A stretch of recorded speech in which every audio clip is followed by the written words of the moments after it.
Man, if you kill a cop, they ain't got nothing good for you. Even if you didn't actually ever get found guilty of murdering that cop, like if it was like real self-defense for real, still, there's this thing that if you kill a cop, well, holy moly. And this one Mongols MC member has lived this nightmare for the past 8 damn years. 2 trials and the whole 9 yards. Labeled a cop killer. But maybe he might get freed in a few weeks or something. This is an interesting one. We'll talk about that after this.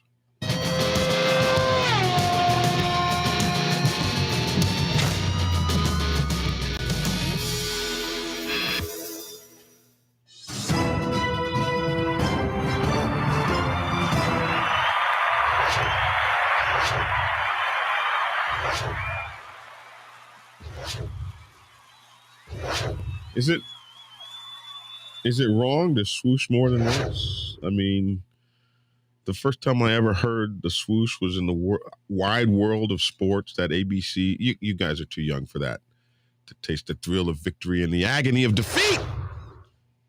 Anyway, I have a swoosh. I'm so glad to have a swoosh. Good morning, folks. It's good to see you all. Thanks for tuning in. I'm Black Dragon. Welcome to Black Dragon Biker TV, the Black Dragon Biker News Network. Biker news you can use, biker news you can trust. Yeah, and all that. So this guy, let me get to that story, pull that up for you. Hey, pull up that screen, please. This poor guy over here in is it California? Where was he? So check it out. Prosecutors sought to give this guy 33 years to life. Because when you kill a cop, they're coming after that ass. Yeah.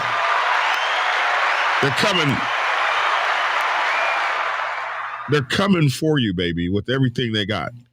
So the prosecutors tried to give this guy 33 years to life, but the Mongols biker who killed a cop may be freed by March. And why, you ask? How is this even possible that a cop killer, right, gets off and not spend the rest of his life in prison? I happened to know one personally, someone who shot 2 cops and a lady. And he was a karate classmate of mine out in California. His name was Siagon Penn. We'll talk about that for a few minutes. But anyway, he was a guy who so-called got off for killing a cop. And so there could be some striking similarities. Here we are in this story. A guy by the name of David Martinez, who was a member of the Mongols motorcycle. Of course, they're going to say gang. That's what they say. They always say that.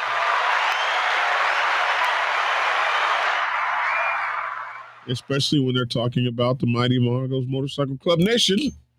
They will always throw gang. So don't be mad at me because what they say. But anyway, David Martinez, a member of the Mongols Motorcycle Gang, was sentenced to 10 years in prison Tuesday after pleading no contest in November to charges of voluntary manslaughter for killing a Pomona police officer during a 2014 raid. Wow.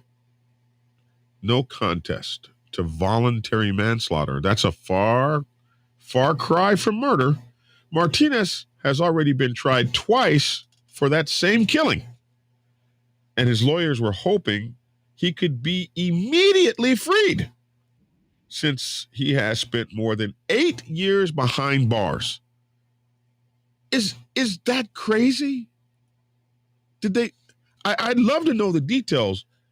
Did they like not grant him parole even after the first trial where he was like? How do you sit in jail 8 damned years? What about the speediness of the law and all that? I don't know. Uh, I don't know enough yet. But let's read some more. He's already been tried twice for the killing. He's been behind bars for 8 years. Los Angeles County Deputy District Attorney Jack Garden, meanwhile, pushed for 33 years to life in prison, said Detective Ray Lugo with the LA County Sheriff's Department. The judge handed down a 10-year term. Even though they tried to get him for 33 years, the judge put a 10-year term down, which means that Martinez, who shot SWAT officer Sean Diamond with a 24-gauge shotgun. You guys remember we did do this story. Severing his spine and shattering his jaw, he could be out of prison as soon as March. Remember when we did this story? I didn't think it would turn out so well for him. One day after the October 28, 2014 shooting, Diamond was taken off life support and died at Pasadena's Huntington Hospital. Following the shooting, Martinez, 44 years old, was tried for first-degree murder and found not guilty. But the jury deadlocked on one count of second-degree murder, and the judge then declared a mistrial. So murder requires premeditation and stuff like that, and murder requires a few things, and the jury said, well, he didn't murder the guy. The jury said that. He didn't murder the officer, but they deadlocked on second-degree murder. They couldn't come up with when they throw these at you, they throw so many charges. They're trying to just get you in the net. So let's have murder, second-degree murder, third-degree murder, fourth-degree murder, manslaughter, assault with a deadly weapon. Let's just throw it all there and whatever sticks on the wall. It seems to me like you should be able to go for one or the other. All this stacking of charges is, to me, a bunch of BS. If we can't get you on this, then why would you charge me with that and make me have to fight that and get attorneys and all that?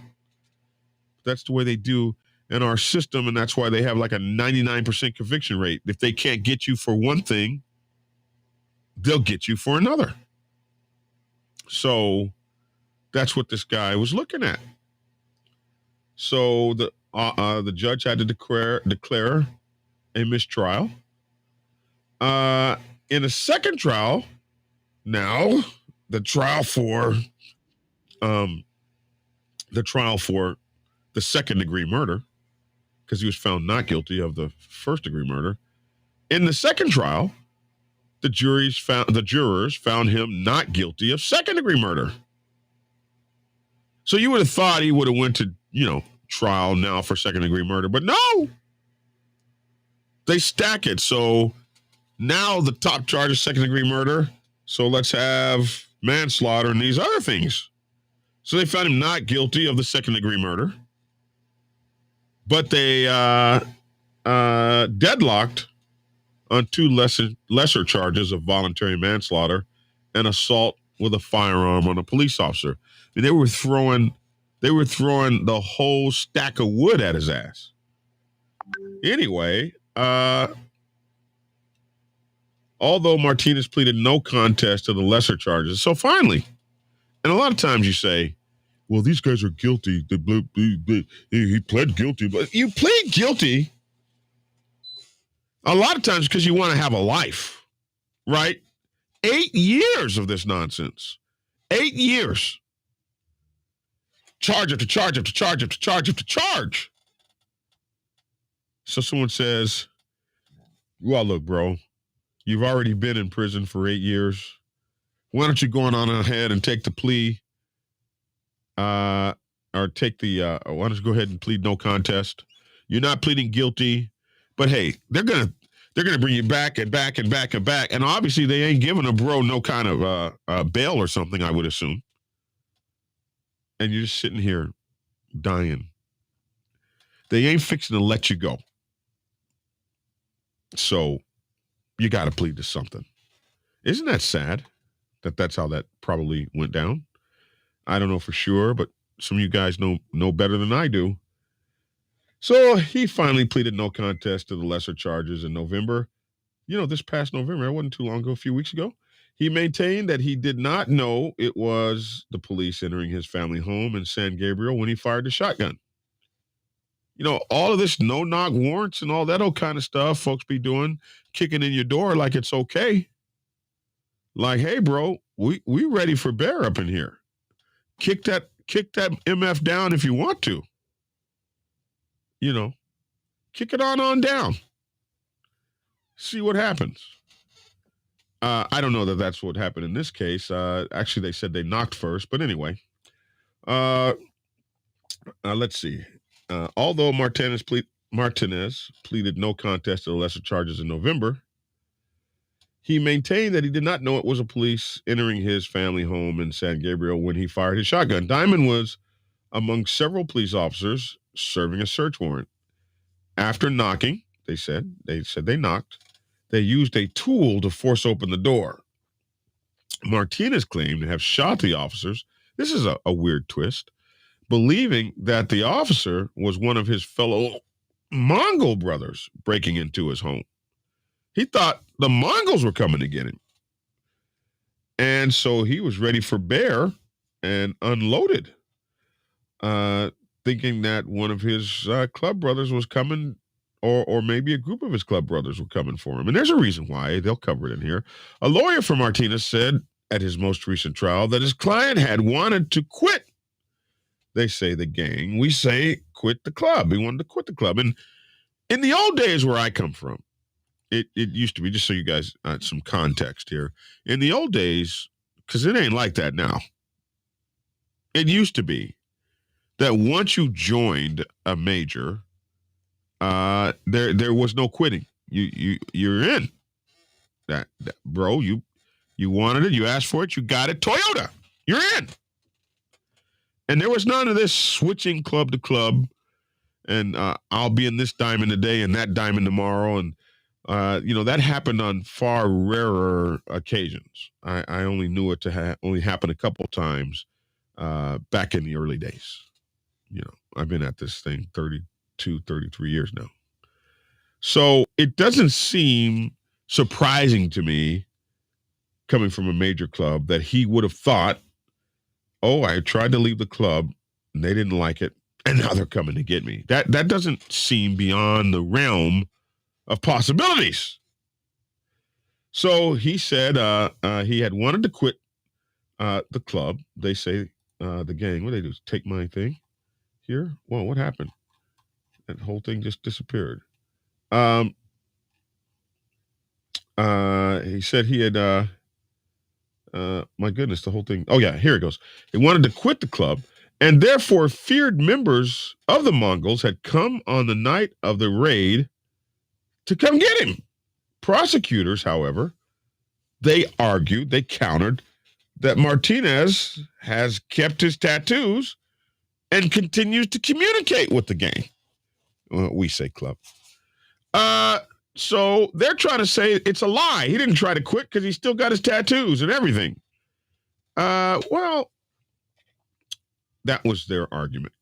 Part of his defense was that he was afraid for his life. Hey, cops use it all the time.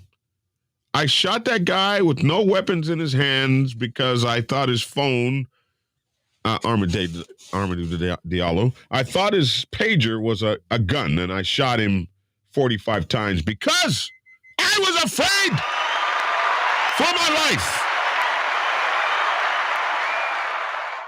Well, can civilians be afraid for our lives? Part of his defense, however, was, I was afraid for my life.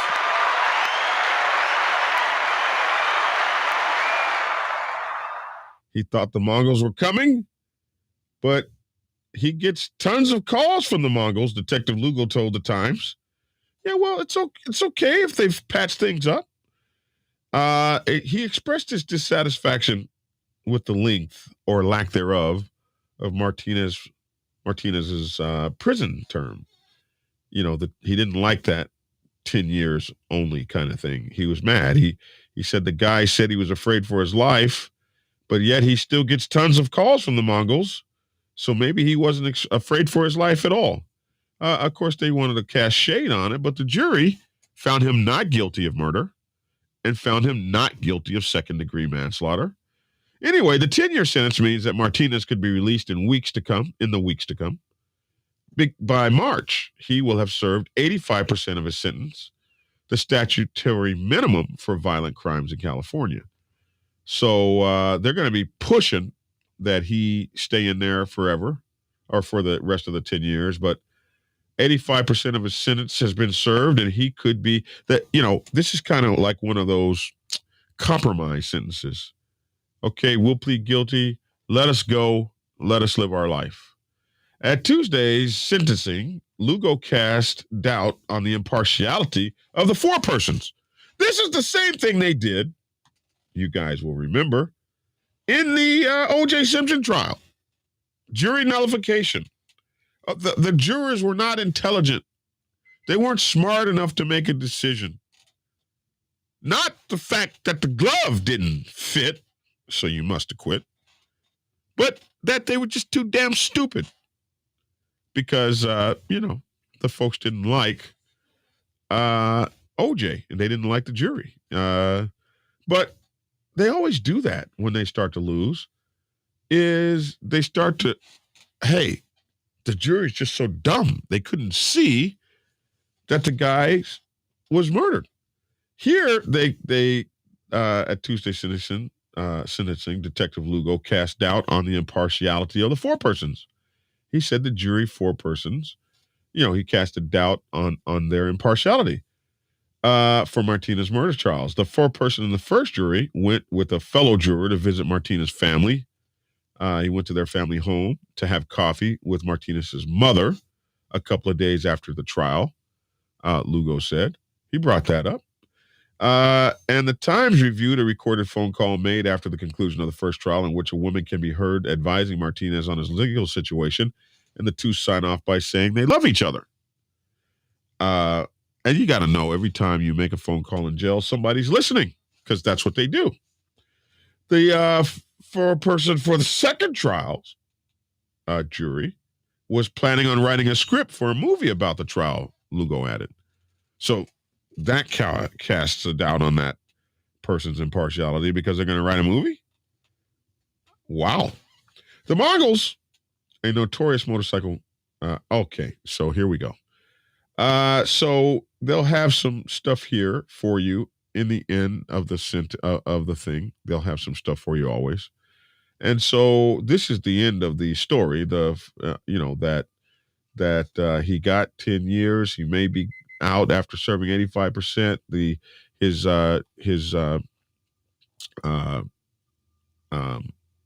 defense team wants him to be let go immediately, and the detective casts doubt on the credibility of the story.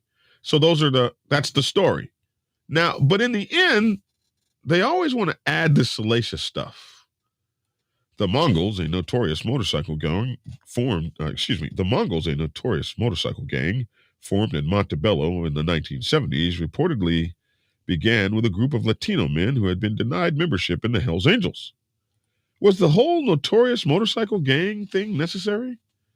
And then they add some more. In 2018, a federal jury convicted the group of racketeering. In October 2022, a judge denied a motion for a new trial amid claims that the club's president had acted as a confidential informant for law enforcement. So they thought they would throw that in the end to further tarnish these folks and not really pay attention to the fact that a jury found that it was credible that this man, this Mongols member, may have well thought that he was being attacked. Somebody broke into his house, and he answered, feeling like his life was threatened by shooting the place up. Took a police officer out with him, and that's unfortunate. But you got to know the risk you take when you be kicking people's doors in. What's wrong with waiting for the guy to come out and go to work in the morning? He didn't answer the door. You keep not. Like, I just don't understand this. Like this, we got to do it now. We got to do it now. We can't wait. We got to kick in the door right. Like, geez, a regular working Joe has got to come out sometime and go to work or whatever the case may be. Maybe a little bit more, I don't know, patience will keep some of these folks, especially civilians, from getting waxed. But you got to know, if you go and you kill a cop, even by accident or whatever the case may be, even if you had good reason or whatever the case may be, they're going to go after you. Like I said, one of my when I was a student at the James Wilson Taekwondo Academy in San Diego, way back, guy by the name of Siagon Penn shot a couple officers and a female ride along. One of them died. They went after him for the worst of the worst charges you possibly could go after. He was found not guilty. He even received a settlement, but he had a very terrible life after that. It was very tough for him, and I think that he died eventually of suicide. One thing I would say is get the hell out of that city. Get the hell out of that state. There's no way you should stay in that state. If you've been found not guilty of that, get the hell out of that state. Go somewhere else, man. Don't stay there. Notice how Rodney King, they found him floating in his pool. I'm not saying anything. I'm not saying nothing. I'm just saying I wouldn't stay.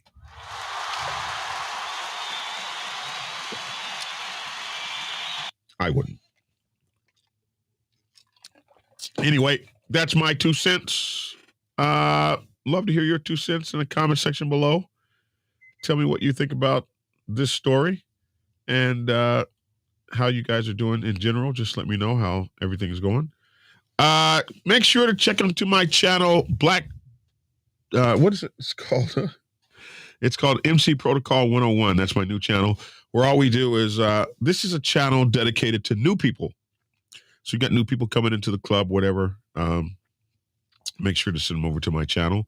I think I actually made it through this broadcast without coughing, although I am absolutely sick again. It's like the COVID never went away, and I'm sick again, sneezing, coughing. I feel horrible, but hey, one day this thing will be gone, right? So, hey, we're looking for the best. Also, check me out on my other new channel, which is called Think Tactical. Man, I can't think. I'm foggy. Think Tactical. Check us out on Think Tactical and ThinkTacticalNews.com. My online news magazine is Black Dragon.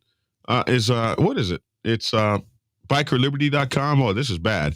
BikerLiberty.com. Please check us out on BikerLiberty.com. And I'm just going to quit while I'm ahead. Our podcast is The Dragon's Lair Motorcycle Chaos. Holy moly.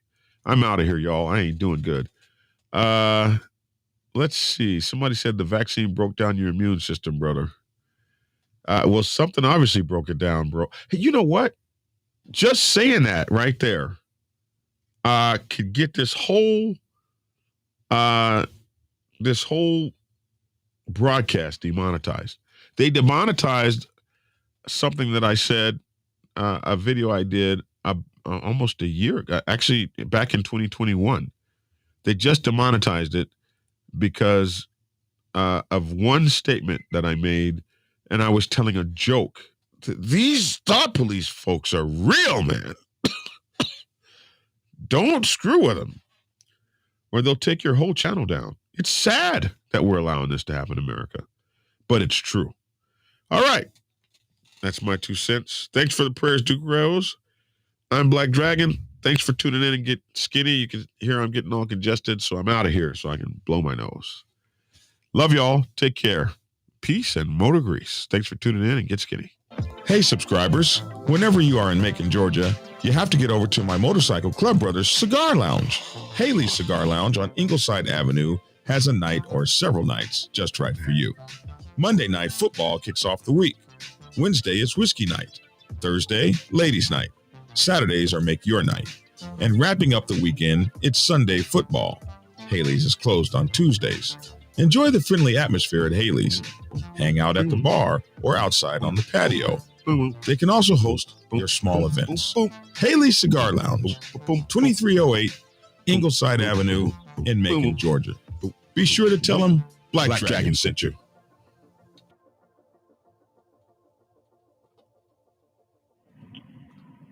Get Black Dragon's first book, The Prospect's Bible, to learn how to join a motorcycle club. It has been an Amazon #1 bestseller for the past 7 years and is required reading for over 3,000 motorcycle clubs worldwide. This book is a must-have for new people venturing onto the motorcycle club set. It will teach you how to prepare yourself for service to the motorcycle club nation and show you how to qualify a motorcycle club to be worthy of your service. Available on Amazon, Kindle, and for order at your local bookstore. Get your autographed copy at blackdragonsgear.com. Be the best motorcycle club prospect you can be. Get the book. Prepare yourself to take the helm as president of your mighty motorcycle club by delving into the pages of Black Dragon's newest book, The President's Bible, Chronicle 1, Principles of Motorcycle Club Leadership. There you will learn to advance your skills in applying the 14 scientific principles of leadership similar to those taught to officers in the United States Naval Service. Available in hardcover, paperback, and ebook. Get yours today on Amazon, Kindle, or order it at your local bookstore. Order your autographed copy from blackdragonsgear.com. Be the best motorcycle club president you can be. Get the book.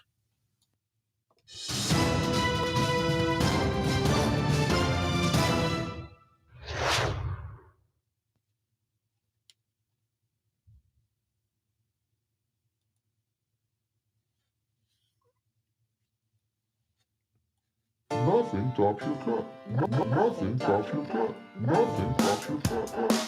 Into the Black Dragon and listen to his knowledge. This is Michael 101, and he's professor to the college. Posting up videos on YouTube, coming directly to you, showing you the ins and outs of what not to do. He's truly a breed apart. Subscribe to his channel. Some try their best, but they don't match his can. Don't believe me, it's cool. Tune in and hear him on truth. He's straight schooling you. His vids are the proof. He's filled with desire. He's filled with respect. He's filled with the fire. He always comes correct. Was 5 years to prospect. He didn't care about his label, but now he runs the Black Sabbath. Set in stone is his fable. Black Sabbath forever, forever Black Sabbath. Thanks for tuning in and get skinny.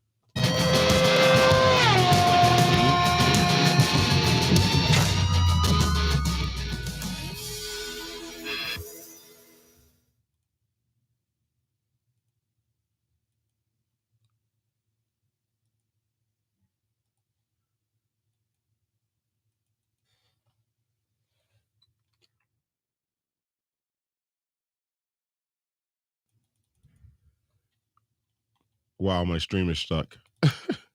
My stream is stuck and it won't turn off. That's funny.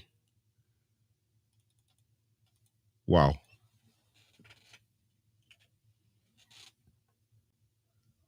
Prepare. I don't know. My stream is stuck. It won't turn off. Boy, I hate